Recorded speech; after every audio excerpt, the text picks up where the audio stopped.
the Republicans continue to persevere in the face of unbelievable and self-created obstacles. And now Paul Ryan, Speaker of the House, tells the world that he has an anti-poverty plan. When he doesn't have his hands full trying to figure out what he thinks about Donald Trump, he's telling the world he has an anti-poverty plan. Here to talk about that now with us is our good friend Rebecca Vallas. Rebecca is the Director of Policy for the Poverty to Prosperity program at the Center for American Progress. She plays a leading role in their anti-poverty policy development and analysis, and she is also the host of the Talk Poverty program right here on the We Act Radio Network. So as always, Rebecca, thanks for joining us. Well, thank you so much for having me, RJ. I always love coming on the show. Well, and we love having you. So, and what a better topic to talk about than Paul Ryan. He calls it an anti-poverty plan. Is it? Well, I think more accurately, it's a pro-poverty plan because it's a perfect recipe for exacerbating poverty and inequality in America. But I have to say, just given how you opened and kind of where Ryan finds himself this week, a colleague of mine put it as follows, and I just can't not say this to you. Paul Ryan this week found himself between a rock and a hairpiece. Oh, God. Yeah, you can't resist, what was President Obama's line the other night, orange is not the new black. I mean, you can't resist all of those jokes. Listen, so Paul Ryan is... See, here's the thing. Here's what gets me, Rebecca. And everybody says, well, Trump is so outrageous. He's not like one of those respectable Republicans who are really interested in policy and are kind of wonkish and really get into the details like Paul Ryan. That kind of talk drives me nuts because I think, look, I respect the office he holds, but I think Paul Ryan is kind of a flim-flam man. Yeah, I think this week has in many ways been Paul Ryan's reckoning, right? For a long time, you and I and a lot of people, not just in Washington, but really around the country, have known that the emperor had no clothes. I think this was the week where that finally broke through and became the story. And it's about damn time. And I think actually this week the media get an A for finally covering the reality behind what Paul Ryan is actually after when it comes to talking about poverty. It's been this attempt at a rebrand, right? He wants to put the days of Mitt Romney and his 47% in the rearview mirror. He wants to communicate to voters, because that's what this is really about, that the Republican Party is the one that understands their struggles, rather than sending the message that he and others of his colleagues think that it's makers versus takers.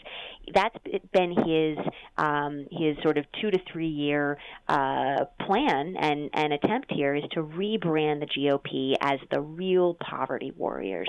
And for a long time, the media have really given him a pass. They haven't done the hard work of saying, well, what's actually beneath those shiny new talking points?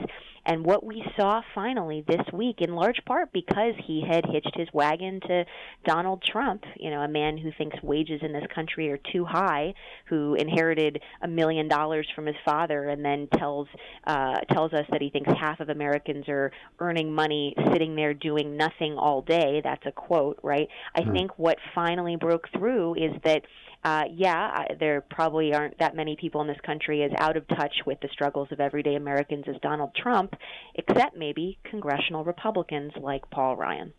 Well, you make a great point. We're talking with Rebecca Vallas, who is the host of the Talk Poverty radio show and the Director of Policy for the Poverty Prosperity program at the Center for American Progress. You make a great point. I really feel as if Donald Trump, first of all, I feel as if, I've used this phrase, others have too. I feel like he's the id of the Republican Party. He says out loud what they think, what is implicit in everything they do, which is, he says that he doesn't like, brown people or Muslim people or Latinos or whatever, when all their policies seem to point in that direction. He says he doesn't like immigrants when all their policies are pretty much explicitly anti-immigrant, and so on and so on. I really feel like his sin, and the reason why so many of them are so upset with him, is not because of what he believes, but that he says what they all believe. And I think that the media for too long was complicit in the Trump phenomenon. I think in the last couple of weeks they've awakened to their responsibility, at least to a certain extent. And I think somebody called it their Edward R. Murrow moment, that they suddenly realized, hey, listen, we owe it to the public to start saying the truth about this guy.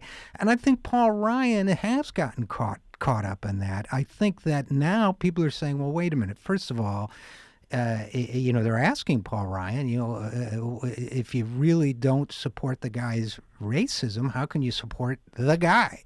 And secondly, I think it's kind of blown the lid off some of these other, Paul Ryan would show up and he'd have graphs. And I think the political press would just, their eyes would glaze over and they wouldn't look to see that perhaps the graphs had nothing behind them, no reality, no numbers, no truth, or whatever. And so I think now we might be at a turning point moment. But tell me more about this idea that the press, in addition to actually finally pushing back on Trump, is holding Paul Ryan accountable. Are they really questioning what he has to say now? Well, I think, the word of the week when it came to how Paul Ryan's long-awaited, much-anticipated 35-whole-page poverty plan, the reception in the media was it's a big, fat nothing burger. Right, and of course it's worse than that. It actually would slash vital programs like nutrition assistance and child care and education and job training. But the thing that is perhaps the most notable about this poverty plan, and this really did get play in the media finally, is its complete lack of any policies that would actually move the needle on poverty. It's not a surprise to me, it's not a surprise to you, but I think a lot of folks finally did the work of reading what was in the plan, and rather than just saying, oh, that new rhetoric sounds really good, they realized it's just better lipstick and maybe some, glamorous pearls on this same pig. And I have to say, part of what to me was so telling about how Speaker Ryan and his colleagues rolled out this plan this week is he went to a drug rehab center on Tuesday to give a big speech, right? And as if that doesn't send the clearest message ever about what Republicans think about the causes of poverty. Congresswoman Gwen Moore put it so well earlier this week at an event at the Center for American Progress that was actually taking place at the same time as Paul Ryan's big speech at that drug rehab center. And she said, you know what, let's call him out. He apparently thinks all poor people are drug addicts. And she said, he thinks that poor people are broken. He sees them as broken people, that they're poor because they made bad choices, rather than that they're struggling in a broken economy that's only working for the wealthy and not for everyday Americans. And she said, where he should have given that speech? He should have given it at a McDonald's. And she could not have been more right. But that so perfectly encapsulates Ryan and his colleagues' a vast misunderstanding of what poverty in America is. It's not the Fox News conception of lazy people sitting on a couch eating free bonbons. It's people who are working harder than ever and falling further and further behind because of stagnant and declining wages and a minimum wage in this country that's a poverty wage. Well, I mean, that's so tremendously well put. And it all goes back to, for lack of a better term, the othering of poor people, the making out of poor people to be different, to be unlike everybody else, to the idea that if you're poor, you're drug addicted, or you're not working hard, or you're somebody else. Whereas you guys and you, Rebecca, personally have always pointed out, a large enough percentage of Americans will experience at least 1 year of poverty in their lives. The poor Americans aren't. There are 47 million people, give or take, depending on how you count. Right? There are well over 40 million poor Americans. This is not other people. This is us we're talking about. And as long as Paul Ryan, he may be trying to up his rhetorical game from Mitt Romney's gaffe, but as long as he treats poor people as the other with a capital O, he's still playing Romney's game as far as I'm concerned. That's exactly right. I really, really appreciate how you put that. And when you actually look at the numbers, 1 in 3 Americans today are struggling to get by, right? Because the official poverty measure that the federal government uses is so incredibly limited in what it looks at. It doesn't capture hardship in this country. The number is 1 in 3 Americans, and that's literally 105 million Americans currently struggling to make ends meet. That is the real number that people need to be thinking about. And that's because the economy that has really only been working for people at the top of the income ladder and not for the rest of us, it has created this just widespread economic instability. That's what's become the new norm. So rather than it being us and them, it's increasingly, what we've heard from Bernie Sanders on the campaign trail almost every single day since he threw his hat in the ring. It's about the 1% versus the 99%, and I think that's what people are starting to increasingly understand. Paul Ryan and his colleagues are still, living in the 19th century or 18th century, thinking of this in Dickensian terms. But the reality is we need to be thinking about this as an us. And that's why a serious conversation about poverty would have to start with raising the minimum wage. Paul Ryan was asked at that speech at the drug rehab center, has he changed his position and has his party started to rethink whether raising the minimum wage makes sense?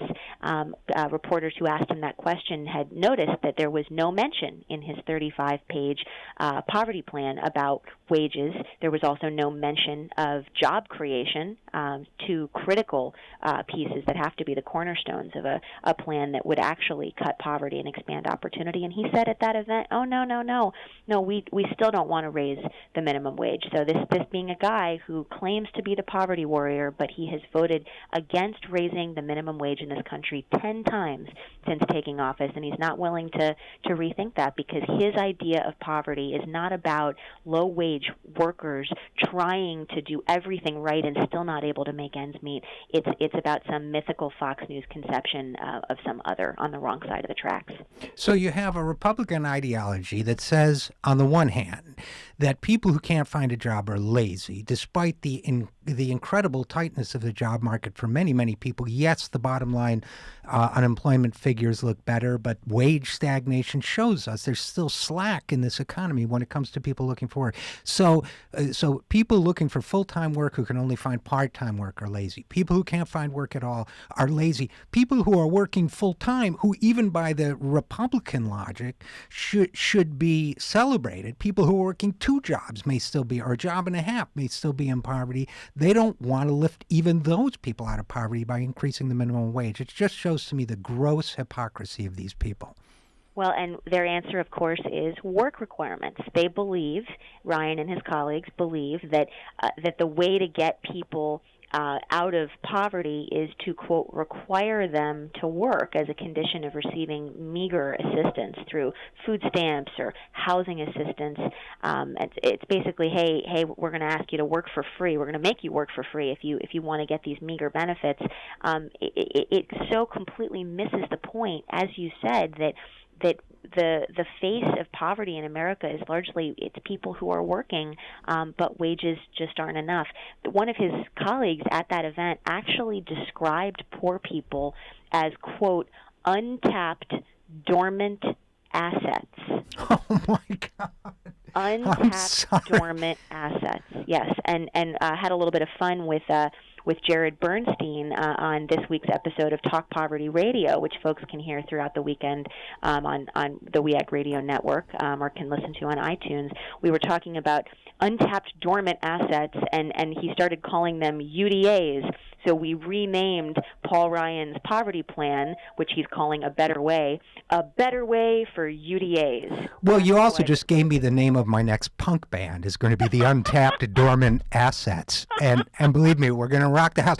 Now, listen, Rebecca Vallas, before we go, one last thought that I want to share with you, and I do encourage our listeners to tune in to Talk Poverty Radio, but I really want to, which is none of this has any internal coherence or logic or sense unless you consider the possibility that the Republican Party represents a certain class of individual, wealthy individual, that wants to exploit low-wage workers and get them for free whenever they can, get them at minimal cost whenever they can, keep unemployment as high as possible, keep wages as low as possible, keep a lot of people in permanent poverty because that's the best way to financially exploit them. Now, what they say rhetorically may not make inner sense, but their logic has complete coherence if you believe that perhaps that's the underlying motivation. I think sometimes the paranoid really are being followed, RJ. I could not agree more. I think that that's all fair speculation. But, also just remember, this is a poverty plan, a supposed poverty plan, being brought to you by the authors of Republican budgets that get 3/5 or more of their cuts from programs that serve low and moderate income Americans, all to pay for tax cuts for the wealthy and for corporations, right? So as if Paul Ryan can put his budgets away when it's convenient and say, "Oh no, I'm doing this poverty plan now." You can't divorce the two. That's what this is really about. Right. It's about slashing programs that are vital for everyday Americans in the name of some kind of rebrand, and all because it's really about protecting the donor class. Untapped dormant assets of the world unite. You have nothing to lose but your chains. Rebecca Vallas, as always, great to talk to you, and thanks for joining us. Thanks, RJ. Always love coming on the show.